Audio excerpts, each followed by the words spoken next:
All right, folks, I want to keep this as short and sweet as possible because the point I'm trying to make in this video is very clear and very definitive. In my opinion, TLDR, Rosalia and Pierre are fantastic in Matrix 1. They are absolutely meta OP units, and I want to prove that in this showcase. Also, guys, if you're not yet subscribed, please do that now. Thank you. I'm going to show you a full run of the current meta team comp for the Bulwark version of the boss. That's the one that you have to deal magic damage against.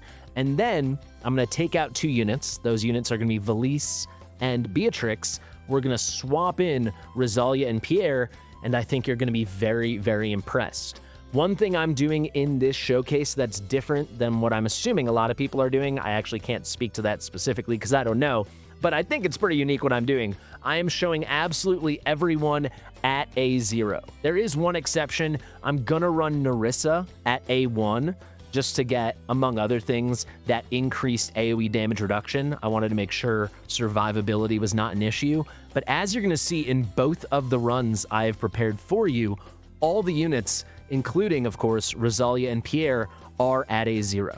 I think that's the most accessible baseline comparison to make, and let me tell you, both Rosalia and Pierre scale very well with Awakenings, Pierre especially at A1, and Rosalia especially at A3, so they will only improve further. Pierre especially, his A1 is crazy. We'll come back to that. But just so you know, these are the lineups I'm going to show off.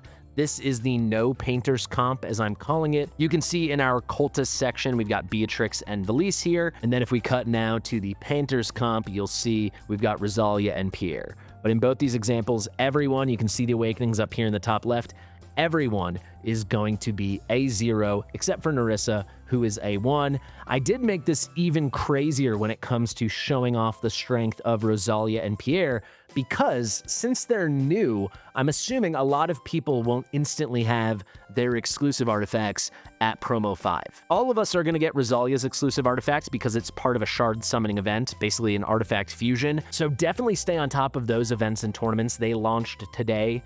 Go gather shards. If you're really on top of it, you can fuse 2 copies. So that's going to be promo 1 for your Rosalia exclusive. For Pierre, you're going to have to get lucky with the exclusive Forge rate up. I'll do a breakdown on that very soon, either tomorrow or the next day. But because these are going to be hard, brand new exclusives to obtain, I thought it would be most fair to show them off with their exclusives at promo 0 plus 10, and I even did no augmentation, just to keep everything as low-key as possible. You can see it's the same story here for Rosalia's exclusive, the Paintress's Brush, just like it is with the Painter's Palette. Even with this, they're gonna blow you away. They take the meta to the next level, and this is even without Awakenings. So I'll show you the builds. They are pretty nice builds. For Rosalia, we've got Cataclysm, a nice quad there, a nice quad there, and then a nice exclusive here with this Cultist Ring and some Rage Regen. I think 1 Rage Regen roll is definitely something you're going to want to target just for perfect cycling with Rosalia. Then you can line her up with Magda. You'll see that all in a moment. We've got a nice piece here, a nice weapon, but no quad, just a big HP bonus roll. And then we've got a pretty solid quad here on the chest. All of my units are in very, very similar gear. Like, we're just doing consistent, good, I'd say later part of the late game gear, but no crazy endgame stuff where we're getting huge additional substat pieces by compensating for crit rate with 4 pieces instead of 5. I hope you know what I mean by that. So that's gonna be Rosalia very quickly with Pierre. You'll see nice quad in Soulbound Arcana, nice quad in Soulbound Arcana, nice quad in Soulbound Arcana. We've got a good quad here on the weapon, and then a pretty solid quad, a lot of attack speed on the breastplate. It's consistent through all the heroes. Please, please trust me. You can see I actually directly swapped Rosalia and Beatrix's gear right here. So I just moved it from one to the other. And actually what Valise was wearing was fairly similar to what I'm running Pierre in. I want to give a big shout out to my guild leader, Hawkus, who helped me with some of this gearing on a live call. That was fantastic. Without further ado, let's get into the runs and let's see how these two insane new painters stack up against the current meta. So here is our no painter squad. You can see, like I said, just like with the painter squad, everyone is A0 except for Narissa over here, who is A1. One thing I do want to tell you right at the beginning, I want this video to be very to the point, very short and sweet. So once I show you the deployments, maybe explain a couple key tips and tricks and thoughts that I have and I want to share with you, I'm going to just throw the run on and let it go with some cool, fun music, and we'll do it at like 4 or 6x speed. We'll check in at the end to look at everyone's damage. We're going to look at the fragments. We're going to look at our results. So let's kick this off now. I did pre-film it just to make sure everything was as consistent as possible with the two comps, the no painter comp and the painter comp. I have done as much as I could to, I don't want to say dumb down, but simplify timings so they could be as consistent as possible every cycle through the Matrix boss here, every cycle through Zerbis, and between the two runs. So you can see here, one thing I want to point out, we get Ezrith there with Carnelian. We're using Ezrith as our tank, a very classic strat right now. I am putting Beelzebub on the right side because why not? I always put him on the left. Here we do have Valara. We're putting her on the right side. That is not hugely significant now, but it will make a lot of sense why it's very significant for the painter squad when we make a couple changes. We're putting Magda in her sweet spot right there. She's going to be the top DPS on both runs. She just kills this fight, and she provides a lot of support through her passive as well. Now we got Ingrid pointed to the right there, getting my Narissa placed. There's my Beatrix. There's my Valise, and we are off to the races. One thing I'm going to point out before we go super speed up mode, well, a couple things, but the first thing is going to be Ezrith. When we take Valise out, Ezrith won't have all these summons rushing towards him that he can devour and get quick stacks of Dark Spores. Dark Spores are like his signature things that stack above him right here. So what I'm going to do, honestly, is just one less offensive attack with Ezrith once I take out Valise. So he's just going to always be down 2 Dark Spores after he goes to his red mode, his destroyer mode. And he will make those stacks back just by doing his slow consumption, his slow gaining of the Dark Spores, which is, executing one of the enemies. But here you'll see he'll get off 3 attacks, and I'm going to do that every time. And I'm doing that here because if you're using Valise, he's going to get off an extra attack or 2 or 3. I went for the 1 extra attack, so the 3 total. We're settling in. Those are going to be the placements. We'll watch this first one together, and then we'll just get towards the end.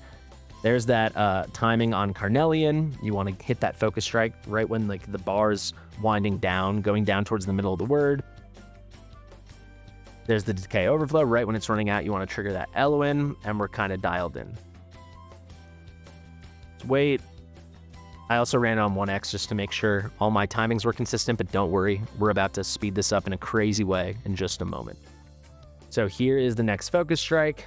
And now let's get into our timings. Right after that, that's when I'm going to trigger Magda.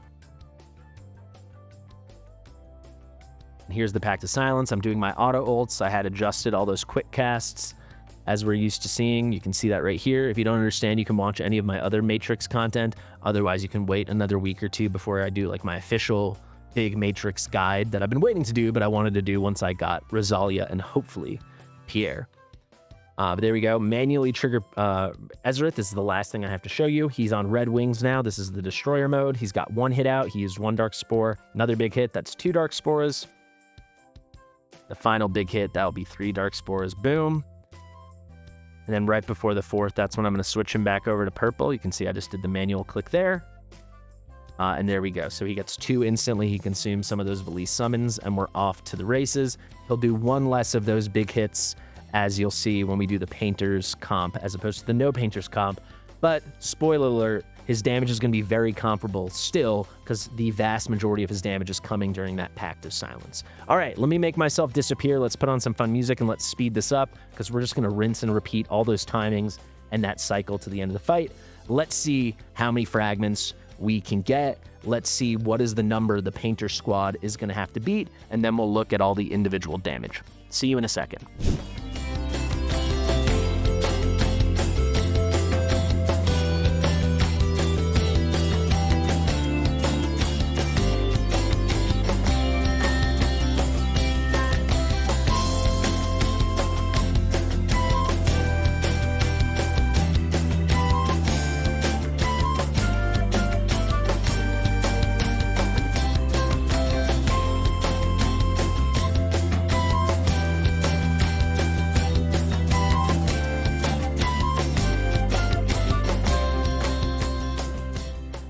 All right, I'm going to rejoin you guys here. We got 30 seconds left in the battle. And you can see a super strong performance from this comp. That's why it's very meta right now, or very popular.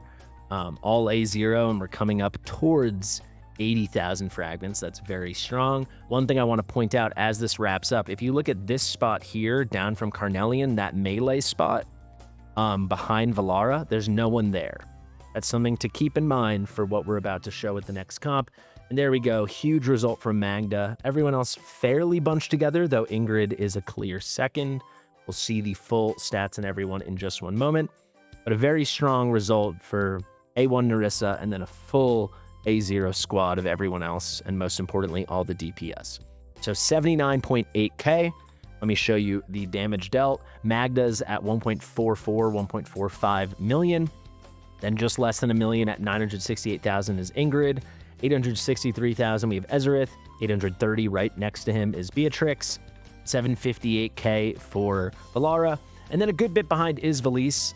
Valise is pretty great. She synergizes well with Ezerith, but compared to the absolute top guys, she's a little bit behind, and that is worth keeping in mind because she's one of our units that are coming out. Where you're going to see the damage is going to improve because of a couple things. One of them is the fact that both Pierre and Rosalia are going to deal more damage than Valise, and Valise is out. However, to show you the whole picture, let's go now to the Painter's version of this team comp. All right, here we go. You can see everyone's A0 but Nerissa. We've taken out Beatrix, and we've taken out Valise. Instead, we have Pierre, and we have Rosalia. Remember, I showed you their gear. I also showed you their artifacts, which are promo 0, no augmentations, just at +10. Everyone else does have maxed out artifacts. Many of these are augmented.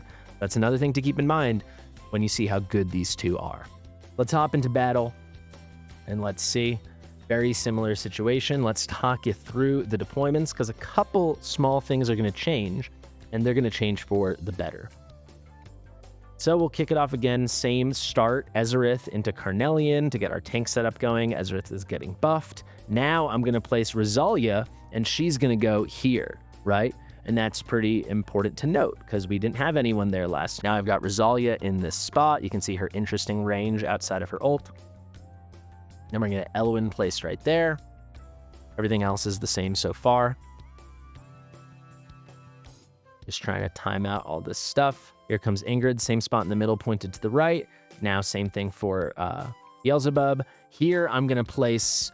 in what was the Beatrix spot, I'm going to place Pierre, but that's only half of the story with Pierre, and you'll see what I mean in 1 second. Same thing is going to happen with Nerissa, same spot for Valara, same spot for Magda. So what happened is before we had Valise on this tile, this platform tile right here, she's gone. We had this tile open, so now the platform's open and the melee tiles got Rosalia. Beatrix has been replaced in this spot by Pierre, but like I said, Pierre himself is not the whole story. You can see that purple ult bar is full. Wait one moment, there is his Prismark. This is his main monster summon, and it's kind of hard to see, but there, boom. With all that, there's a pink guy right there. We have all these poison or whatever this dot damage graphic is kind of blocking it. But right here above Valara, remember I pointed out that that melee spot is empty. It is, or on the previous run, it was empty. It is empty no longer. So let me rewind and show you that once more. It's that spot right here. You see? Watch, boom, right here. Going to point him to the right. That's going to be the Prismark with his crazy range. And now actually Pierre is dealing damage on both sides, which is pretty wild stuff. And it's really going to take his damage to the next level. Magda's still going to be our top DPS, but he's going to do a lot better than Valise was able. Now with Rosalia, her damage is going to be very good, but something else she's bringing, and this is why I said it was important that I can actually let this run while I explain it, but this is why I said it was important that we note on the first run that Valara was here. Valara very consistently is putting out a 30% AoE magic resistance reduction, basically an AoE magic defense break. We didn't have that for the other side. With the presence of Rosalia now, we do. Rosalia basically has 100% uptime on a 25% magic defense break. That's how you can think of it. She's not covering this over here, these lanes. However, these lanes towards the top, they're all taken care of, and they're all getting the magic res. And it's another way, not just through her damage, not just through Pierre's damage, but the two of them together are bringing everyone's damage up a notch. So that magic res reduction from Rosalia is going to be very, very strong. And you're going to see, this is going to be a really, really nice run. I'll see you at the end of it.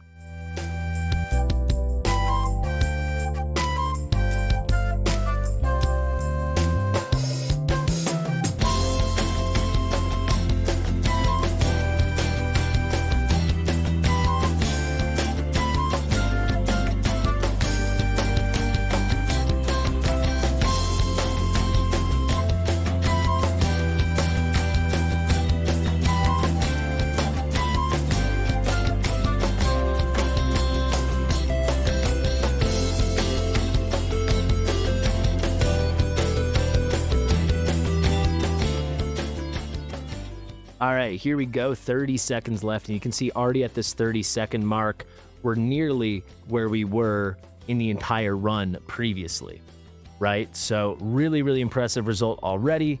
And this is with us not optimizing for maximum damage, but optimizing for maximum repeatability and optimization between the two runs. So there we go, already over 80K, about to hit 82K.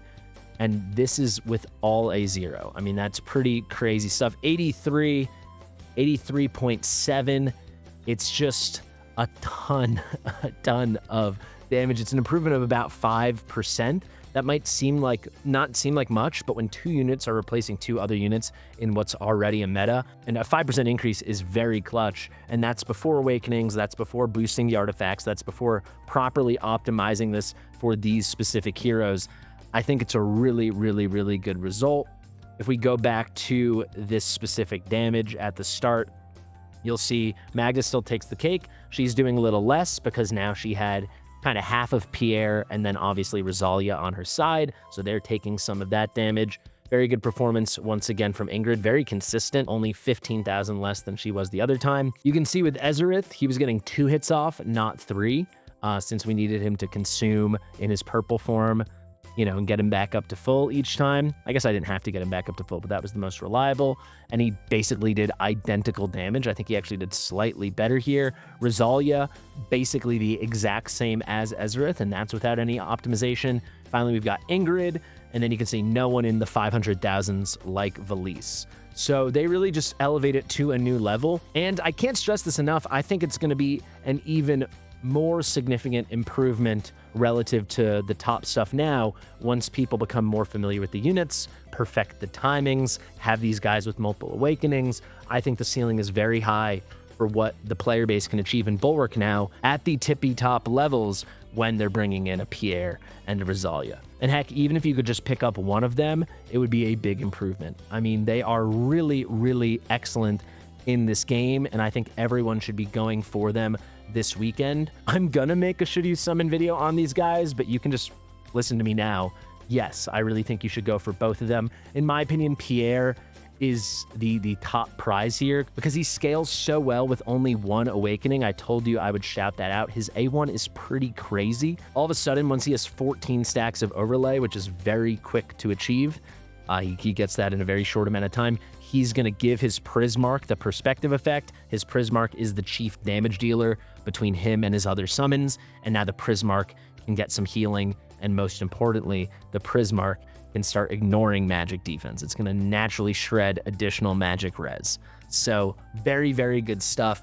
For Pierre at A3, this is very nice as well. He can make an entire extra summon, and he can get overlay stacks faster. But the A1 is the real superstar awakening that I hope you all get. For Rosalia, the A3 is going to be the boost in damage. She's going to deal continuous damage to the first 2 rows in front of her, just non-stop AoE magic damage, which for a fight like this, where there's non-stop enemies to deal damage to, it's very, very good. So definitely pull for these guys. I think they're just phenomenal. I hope this opened your eyes to their abilities in Matrix, and I hope we showed it off in a really clean, concise, and straightforward way. Thank you so much for watching. I've been Fastidious. If you like my stuff, please subscribe to the channel, give this video a big thumbs up, share it with your mother, and I'll see you real soon.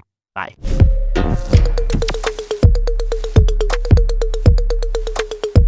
Fastidious.